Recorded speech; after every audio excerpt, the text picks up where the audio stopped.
1, 2, 1, 2, 1, 2, 1, 2, 1, 2. Hey, we're in business. Yes, sir. Now, Mayor, it's your nickel. Thank you, Mr. Chairman. Good afternoon, everyone. First of all, our septic tank report made a little bit of progress. RC&D has completed 3 more of their contracts, so they now have 8 more left to do. And the ones we're doing in-house, we still have 3 more left to do. So moving along a little bit slowly. As you probably have heard, the audit came out right at the end of the year, as it usually does. I wanted to go over some of the highlights from the audit with you. Over time, increases or decreases in net position serve as a useful indicator of whether the financial position of the county is improving or deteriorating. It's always the first thing I look at anyway. The net position as of June 30th of 23 was $63,291,000, which was an increase in net position of $7,455,000. And as you recall, an increase in net position is sort of like a profit in the private sector. Bradley County had total bonds and other loans outstanding of $67,281,000, and according to the audit, our debt did decrease last year by a net amount of $7,433,000. Of that outstanding debt, the $67 million, $57.6 million of that is for education, and of that $57 million, $42 million is for county schools and $15 million for city schools. Bradley County continues to maintain a AA2 rating from Moody's and a AA from Standard & Poor's for general obligation bond debt. Unassigned fund balance for the general fund, $9,152,716, or 20% of the total general fund expenditures. When internal control issues are brought to our attention, we immediately take action to correct situations if possible. For instance, under the Office of County Mayor, the following issues were brought. One finding: the auditor's concern is that the liability accounts be reconciled monthly to discover any errors and correct promptly. The Finance Department has put in place a reconciliation plan to reconcile on a monthly basis. And to keep all this in perspective and give you an idea of the volume of activity that we have, Bradley County's general operating funds, special funds, debt service fund, capital projects fund, and other permanent funds during the fiscal year ending in 23 included almost 100,000 general ledger transactions, approximately 42,000 invoices were keyed, approximately 36,000 warrants were written, approximately 25,000 payroll checks and direct deposits. Recap: there was one audit finding for the mayor, no instances of non-compliance that were material to the financial statements. Our long-term debt decreased by $7.4 million. Good, clean audit. Copy of the audit is on the county's and the state's website. I look forward to the audit committee meeting sometime in the near future. Any questions about any of the audit highlights? If not, one other thing I just want to mention, it's just a thought, but it's been made public that the director of Cleveland City Schools will be leaving soon. I believe any chance we get to look at shrinking the size of government is better for taxpayers and their citizens. Now would be a great time to sit down with our partners in the city and look at how we can better serve the students of Cleveland and Bradley County by looking at somewhat merging the two systems. Change on this level comes with a certain amount of give and take, but there are potential many benefits that make this something worthwhile to consider. Just a thought. That's all I have, Mr. Chairman. Thank you very much. We'll now go to reports from the committees and or districts. We'll start on our left with Commissioner Rogers, please. Thank you, Mr. Chairman. Wish everyone a happy new year. Hope everyone had a great Christmas holiday and a good New Year's. And today I have nothing to report, Mr. Chairman. Everything's doing well in the 7th. Thank you very much. Commissioner Ledford, please. Thank you, Mr. Chairman. I also would like to wish everyone, hope everyone had a great Christmas and a happy New Year.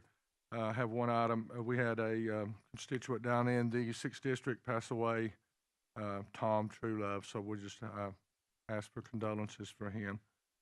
That's all I have, Mr. Chairman. Thank you. Thank you very much. Commissioner Mason, please. Thank you, Chairman. Everything's well in the 6th District. I do have some constituents that want to speak at the end of the meeting. I have a report on the TDOT litter grant.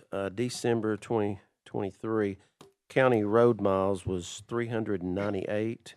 State road miles was 146. City road miles was 75. Its total of litter for the month was 11,220 pounds. We recycled 650 pounds. And special thanks to Camille McGill, Thomas Bell, and Freddie Coleman with probation. These folks work really hard with me, and I couldn't do it without them as always. And those totals right there, that's, you know how the month of December is pretty quick. So we moved pretty fast for the month of December. That's all I have, Chairman. Thank you. Thank you very much. Commissioner Slater, please. Thank you, Mr. Chairman. I have nothing to report today. Thank you. Commissioner Thompson. Yes, sir. Mr. Mayor, talking about the city there a while ago, that sounds like somebody wanting to do Metro. What's this all about? Are they in trouble, budget trouble, ain't got no money? Spending all down here on Broad Street? What are they doing?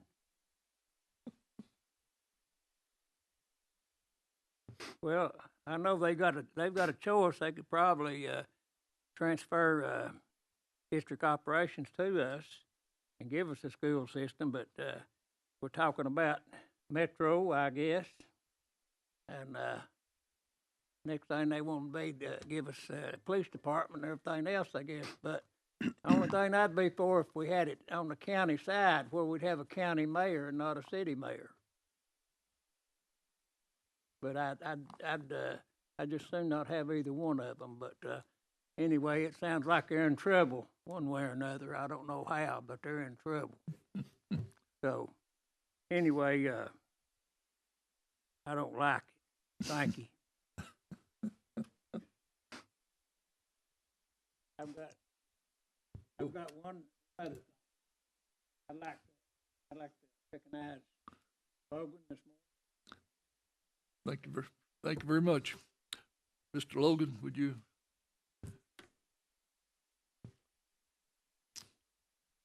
Thank you very much, Mr. Thompson and County. The matter I'm here to speak with you about involves something which has developed as a result of the opioid litigation. You honored me by allowing me to represent you in some of the matters involving the opioid litigation. The state legislature then passed a law to cause the disbursements to be made pursuant to a formula approved by them, as opposed to we were, as you know, what some people call the State Expressway for opioids, called it opioid. That division did not come through as we had proposed. So we are getting some of that have been paid over to us over the years. During that, in the past few weeks, there's been development regarding a matter which has been discovered as a result of research dealing with opioids. There are going to be, there is already pending some litigation in other states relating to that. I would like to present next week, if we have reached the point where I think we go ahead and take a step. I wanted to mention that to you today so we could have available for the consideration of the, they can hear me, can't they? Anybody not hear me? Okay. Thank you very much. It's always nice to see these. But I will present to you, with your permission, next week, a proposed resolution which would allow us, again, be honored to represent Bradley County, and I think approximately 10 other counties in our state, and we've had the privilege of representing most of those again. I am not telling you with certainty, which I will know by next Monday, but I think that being one of the first to engage Tennessee portion, that will allow us to perhaps recover not a state mandated amount. This will be a different bit of litigation, but it will be something that could involve hundreds and hundreds of millions of dollars, much like the opioid litigation, which you've heard about, and now you're receiving some funds from that. If you ask some folks about how much money I went ahead and charged the county, they will know the answer. I think most of you will know it. To the extent that there's great expenses, I would ask for set off. We were able to avoid those expenses in the opioid litigation. If we could consider this be placed on the agenda for potential resolution. Thank you very much. Anyone else? Thank you. Thank you very much, sir. All right, is that all you had, Commissioner Thompson? That's all I have. Well, I wonder where you stand. You know where I stand. No, all right, we'll now go to Commissioner Gilbert, please. I'd like to give my condolence to the Cannon family on the loss of their son. If you'd went by there yesterday and seen all the people standing out there, it was pretty mind-blowing. And I sat there and I thought, man, what a legacy that young man has left.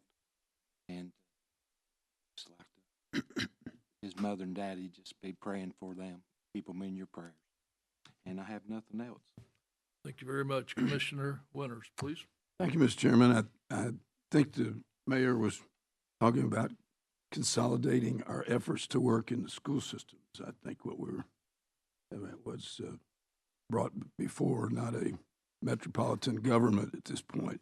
I think anytime we can work with the city for the benefit of all of our students, we're better for that. I just left North Cleveland Baptist with hundreds of people following the commissioner's comments about Taylor Cannon. Taylor Cannon is Ron Spangler's grandson. Taylor Cannon is Brittany Spangler Cannon's son. And he died over the weekend. And it's a great loss to that family, great loss to the community. Fine young man.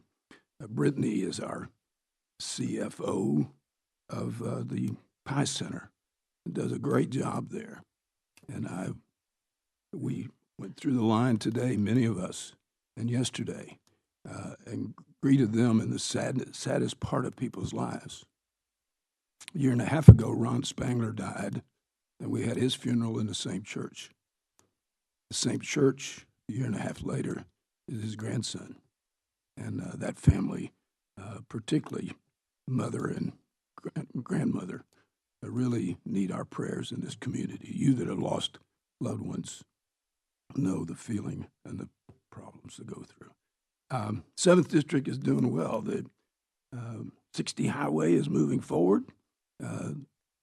Cleveland Middle School has had a very good beginning of the entrance, a new entrance coming in there.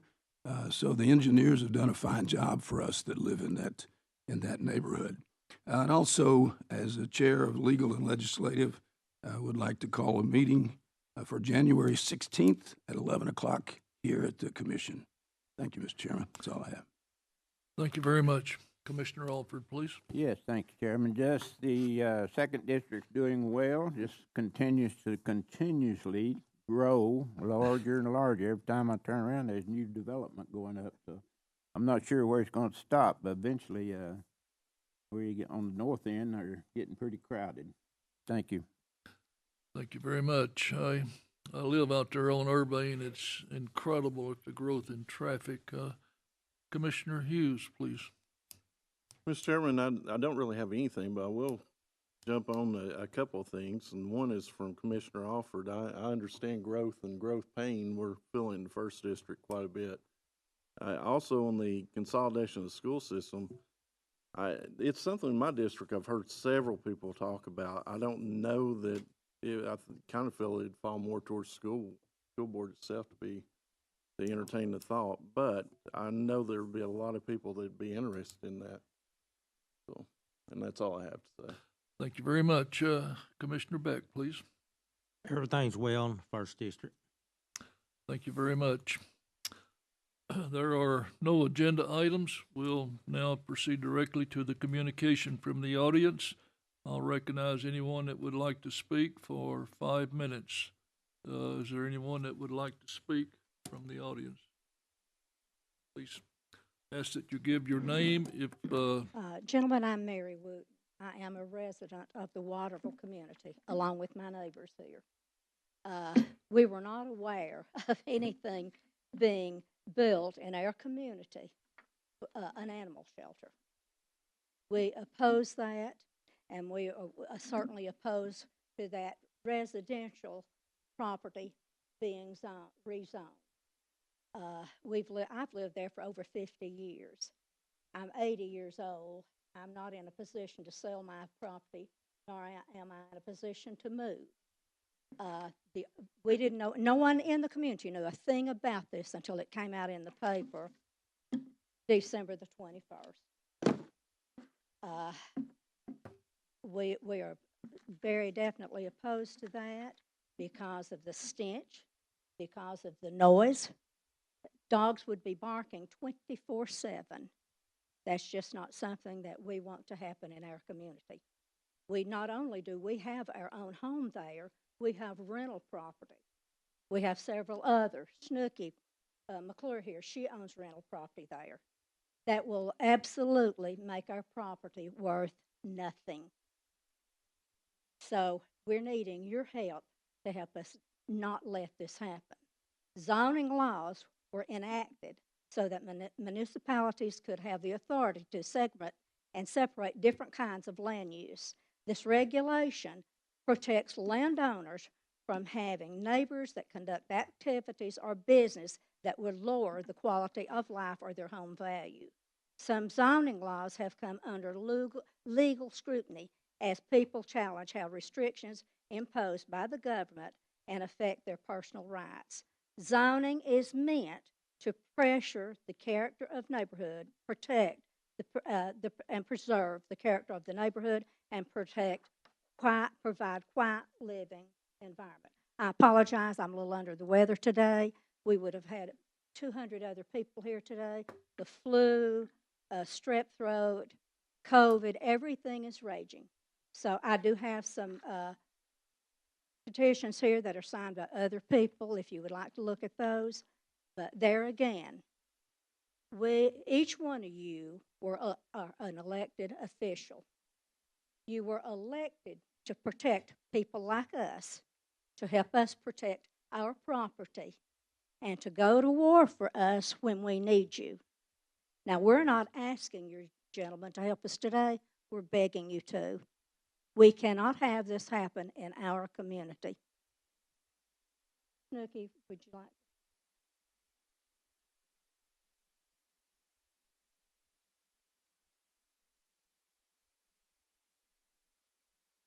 The rental property that I own has been in the family since 1838. So I have got apartments there, and they are rented because it's a quiet area. And it's in my land joins the Waterville School where you're planning on building shelter. So my concern is the odor, barking, whatever, and I have 100 acres of land, farmland, agriculture there, and I think it will depreciate the value of my land. Now, during my lifetime, because I'm almost 80, and during my lifetime, I'm never planning property. I'm going to leave it to my children. But that is my income. So I had to redo apartment. Somebody moved out, and it's a disaster. So I will not get any rent off that apartment this year because I'm spending it all trying to fix up an apartment. So I'm concerned about the odor and the barking. And like I said, a lot of my renters are renting because they like it there and it's quiet.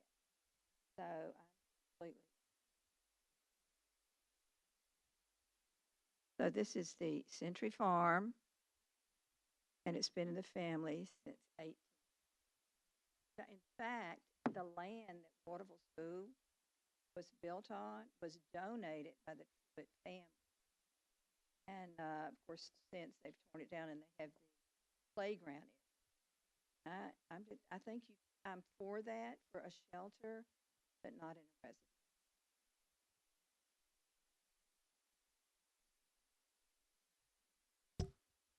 Thank you very much. Our representative on the county commission to the planning commission where this will be considered is Commissioner Hughes, and he's a member of that. And the county is not building or condoning the building. We just simply declared the property as surplus and put it up for bid. It was an open bid, and that was the county's extent to it. But it will have to be considered for rezoning, and that would be before the Bradley County Planning Commission first, I believe. Is there anyone else that would like to speak? Yes, sir. Good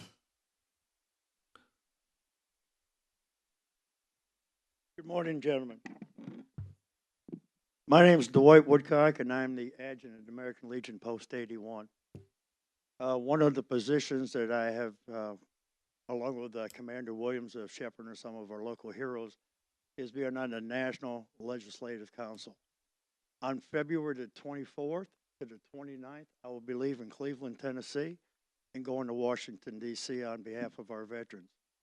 Some of the things we will be discussing will be veteran suicide prevention, the National Cemetery, veterans benefits, employment, homelessness, law, order, these type of things. So I want to bring it to the council. I'll be leaving a copy of our agenda here, if I may, and on the table my business card. You have a better pulse of what's going on in our community. Email me what some of your concerns are. What's going on with our housing? What's happening right here? There's problems, as we know, all across the nation. What goes on in Seattle and Los Angeles, I can't help with. But I'm really interested in what's going on in Southeast Tennessee, how we can help our local folks here. With your condolence, if I may, I'll sit this over here. I'll entertain any questions you may have. Any questions of anyone? Yes, sir, Commissioner Levin. Thank you, Dwight, for coming here and defending our veterans. I mean, you talked briefly about this, and I'm glad you came today to share this with everyone. By Dwight doing this, taking this to Washington, that will give a little bit better power for us here to protect our veterans in Bradley County. Some veterans will tell you that some of the treatment they have received over the years wasn't the greatest. So I thank you and Brian and all those folks over there at the Veterans Administration for standing up for our veterans. John Thomason sitting back there, me and him was in the Guard here on Dalton Pike, the 1st 278th Armored Cavalry Regiment. I was in from 81 to 93. We were, I joined that Guard to be a service to my county, which is Bradley County, where I've lived all my life. So I joined that in just a small token from me to protect my county if needed. But I thank you once again for standing for our veterans and being a strong representative for them. That's what our veterans need. Thank you, Dwight. I thank you very much. I want you to know that I will not be going by myself. There's going to be a team going up there. I'll also be arriving with the department/state commander, and I'll be meeting Daniel C. Haver up there, who is our national commander, to work in concert with him on this effort. And if I may, I'll sit this on the table. Thank you so much. Commissioner Thompson, please. We're not through with you. Well, I appreciate the job you do. I just want to tell you, we appreciate what you do. It's a pleasure. Dwight, you and I have spoken, and I will follow up. I haven't yet. I had other issues this weekend, but I will follow up on my concerns with the way the veterans are treated. And most of it goes right back to our government. And anyone else, please? Commissioner Winters, please. This is about the senior center for veterans that's been built, that we have built here. Mm-hmm. Is that up to speed at this point where you have all those services that you need there? To be quite candid with you, yeah, John Thomason would be the better man to I know, talk to. but- He's really up to speed on that. Well, if that's been delayed, then maybe your meeting with Washington would be a good point to share with Anything that. that you have in real time on that issue would be my pleasure to Right, take up. okay. Thank you for your service. Very Appreciate well. Thank you so much.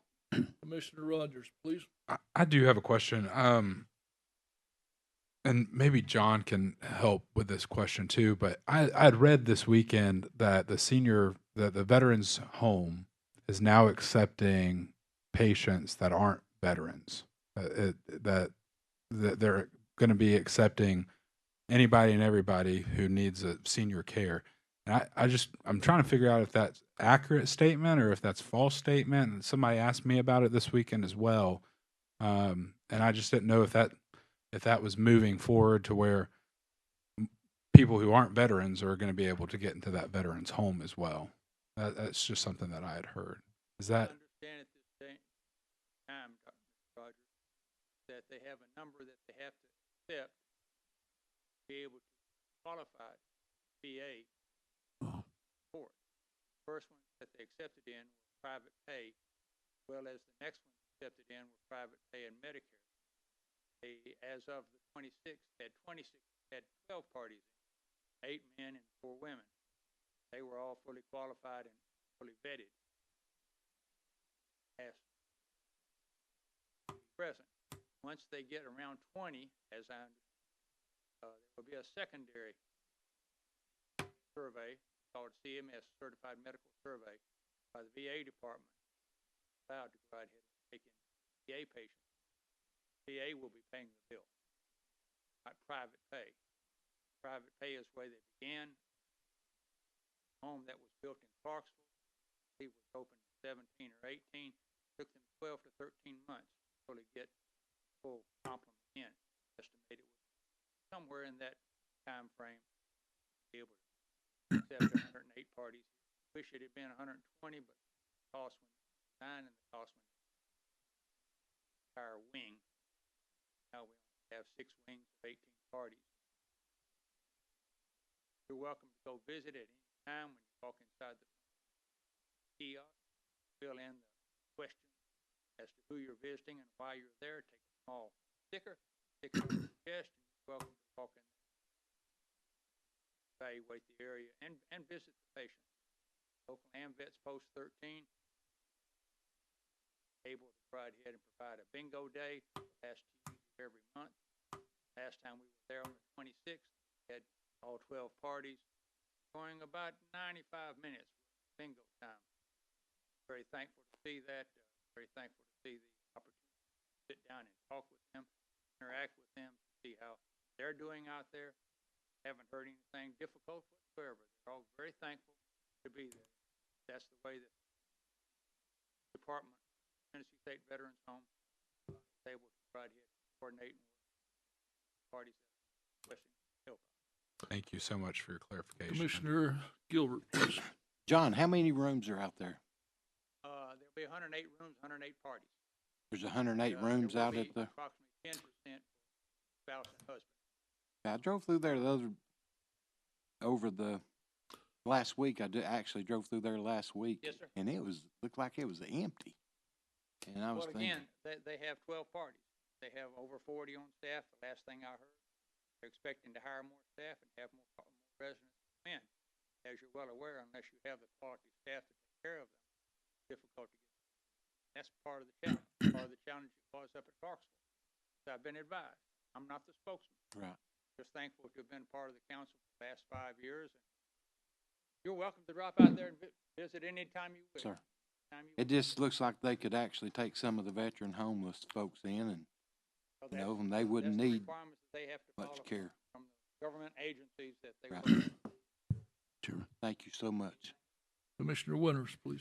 While you're there, this is exactly what I was trying to get to. Yes, sir. When the gentleman goes to Washington, it might be good to talk to the national leaders that here we as commissioners afforded local money as well as state money to build this for service for veterans. And if veterans can't get in and use it, I mean, it's what we want to have happen is those 108 beds being filled. If they're homeless, walking the streets, and they need help, That would, seems to us to be to move forward. Maybe that's something that needs to be discussed with Washington. I can We see have where to it deal with could be that. a discussion point, Mr. Winters. Yeah. Right now, that's the requirements that all the parties, Medicare, VA, and private, put on the state veterans home to be able to allow them to take them in there. I'm sure that the last 80 or so probably be area veterans. The point that they're still working on, there's over 400 now on the waiting list, which means they're fully vetted within the VA. And when they get the opportunity to bring them in, there may have been 2 or 3 brought in over the holidays. He said they were adding more, sir. You say there's so many waiting. How many are waiting? 400 over. 400 are waiting. Yes, sir. And we have how many? In the 6-county area. How many beds empty? 120 empty. 108 minus 12 leaves about 96. 96 empty. Beds empty. But they've got to have the staff to be able to care for them. Again, they're a challenge there, from what I understand. Gotcha. Okay. Thank you, sir. Thank you. I think, John, let me make a couple of comments. I'm like Howard. I'm rarely bashful about what I say, and I'm very disappointed and disillusioned with the way this has been handled on the veterans' home. We've got one gentleman out here, a local person, that donated $1 million. We've had organizations throughout the community that have had fund drives and contributed to this. They had their, as I understand it, their grand opening or something to that effect back in May. I then questioned why it wasn't being filled up. I was told by our state senator, Adam Blow, I believe he told me sometime in December we'll have a larger group of people, not 12, but a lot more than 12. I'm very disappointed, disillusioned in the way this has been handled. It's a disgrace to our veterans, really. I'm not going to be going over there. Thank goodness I don't have to, but we have veterans that desperately need this. And for the gentleman, Dwight, that's going to D.C., this should be on the top of the list. Why, in the name of the good Lord, we have people other than veterans going into a veterans home is beyond my wildest imagination. But it's something to think about. Thank you. Anyone else, sir? Anyone else? Up here, if I may, Chairman, wanted to report to you we had a very fine ceremony on Reese Across America Day. Had 393 placed on veterans' graves in this county by a number of good people. We had over 150 there at the ceremony. They will be picked up 12 days from now on the 20th and disposed of in a proper fashion. Secondary, the Bradley County Veterans Honor Guard served 63 of our veterans in the past year and look forward to serving our veterans for the coming year. Thank you very much. Thank you very much. Anyone else? Mr. Yes, sir. Could I follow up with what the ladies have presented? First of all, thank you all for coming sharing today. Ms. Mary and Ms. Snooki, you are, and the lady that's with you, thank you for coming, sharing this. Question I have is for Commissioner Hughes. What is their next step? What we did was basically say this property was available and what the amount it should go for, correct? Yes. And then the next move for what should they do with their concern? And I get it, it's a legitimate concern. It's your farm, it's your property, it's your home, and you're wanting to quote protest this with 200 other people that are not able to be here. What do they need to do next? Well, as far as the planning commission plan of how you move forward with that.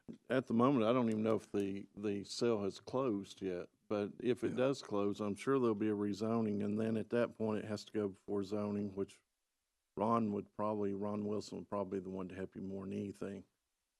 It will have to fit within the land use requirement. Yes, please. Why was this not public knowledge that this property was going to be auctioned off? There should have been signs put in our community to where we would know what was happening there. Nothing was there. No one in the community knew one thing about this. Are you asking the commission, or I'm are you sorry, asking I'm hard of hearing and I have fluid in my ears. Are you asking the commission, or are you asking the mayor on that? Because it did go through a public meeting, and which had to be advertised. I apologize. I can't hear you. It did go through a public meeting and was advertised. It was just apparently wasn't paid attention to or something. I don't know. Couldn't tell you the answer to that. Where was it advertised? There was nothing in our community about it. It should be, it should have Should been it have in, not been a public auction? it should have been in the newspaper, but you could speak to the mayor more on the auction part of it. That wasn't part of me. Tell me what he, up here and tell me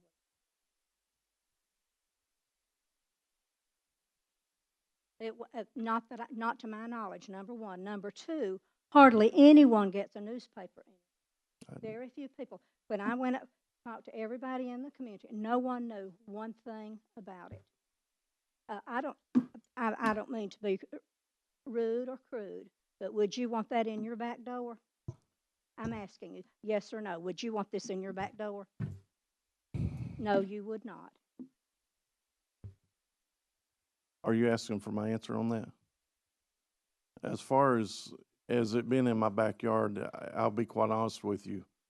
I was raised with animals and basically a dog kennel, so it's not something that would be that tragic to me. Now, do I want 100, 200 dogs in my backyard? No, I would not.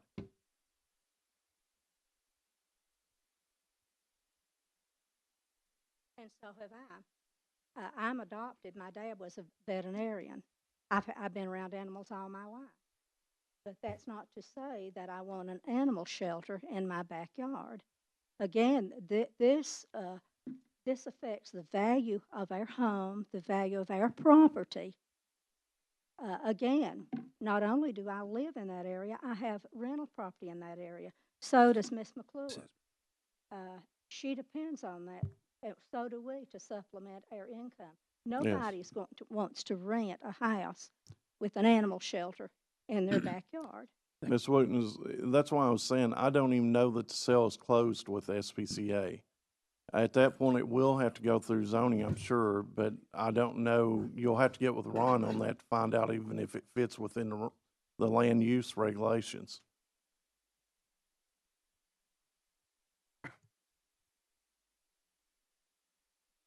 So what is our next step to get something, a stop?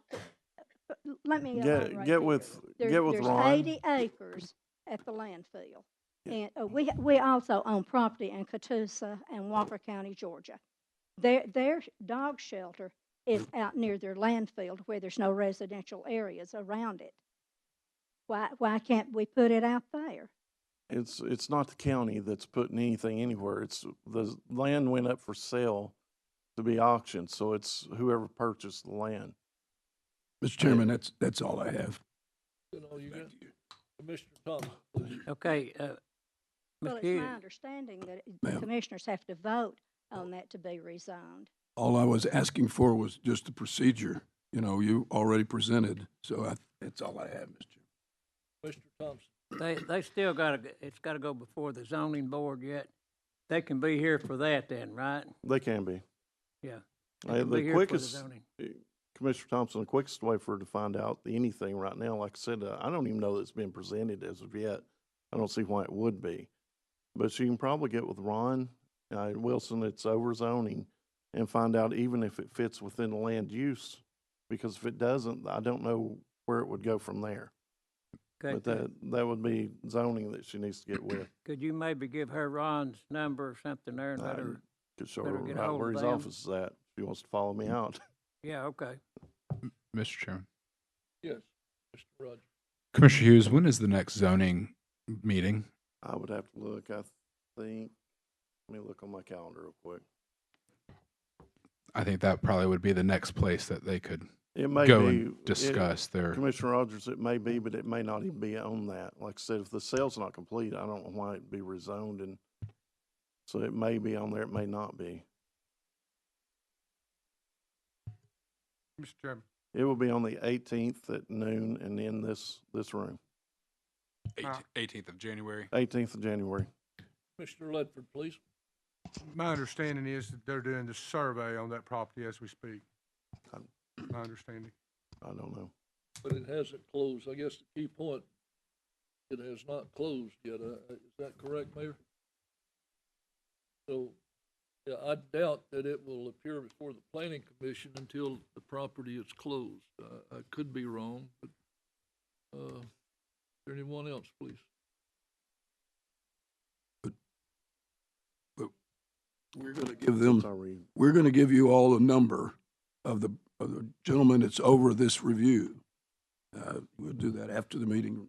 Wilson, is it? His name is Wilson. It is, but I was just informed something that was fairly important. Adam, if you'll speak on behalf of that. I was just going to say it'll be voted by the planning commission as a use permitted, which is a vote that the planning commission makes to allow whether or not the use of the property will be permitted under the current zoning. It will not be a rezoning request, but you're right, it will come from the new owners once the sale of the property goes through. Anyone else, please? Thank you very much. Thank you, gentlemen. I apologize about my hearing. I've got fluid in both my ears and I cannot hear anything today. Again, thank you. All right, anyone else that would like to speak before the committee? Yes, sir. My name is Stephen Hatchett. Obviously, I'm running for district attorney. I know pretty much all of you. I wanted to just real briefly pop in, say hello to all of you. As your reports show, the best government is government that is local government. Should the voters pay me the honor of serving as district attorney, I would certainly like to sit down with each and every one of you, discuss the issues that you see in your district. We have a lot of challenges. Mr. Logan talked about the opioid epidemic. We have the fentanyl that's pouring across our southern border. A lot of challenges that have to be confronted, and you all are the best people to know exactly what's going on in your districts. So should I become district attorney, I certainly want to work with each and every one of you. Whether you vote for me or not, I want to work with you about the things that you see in your district and the things that we can do better. So I just wanted to stop in, say hello to you all. I appreciate you recognizing me, Mr. Chairman, and you all have a great day.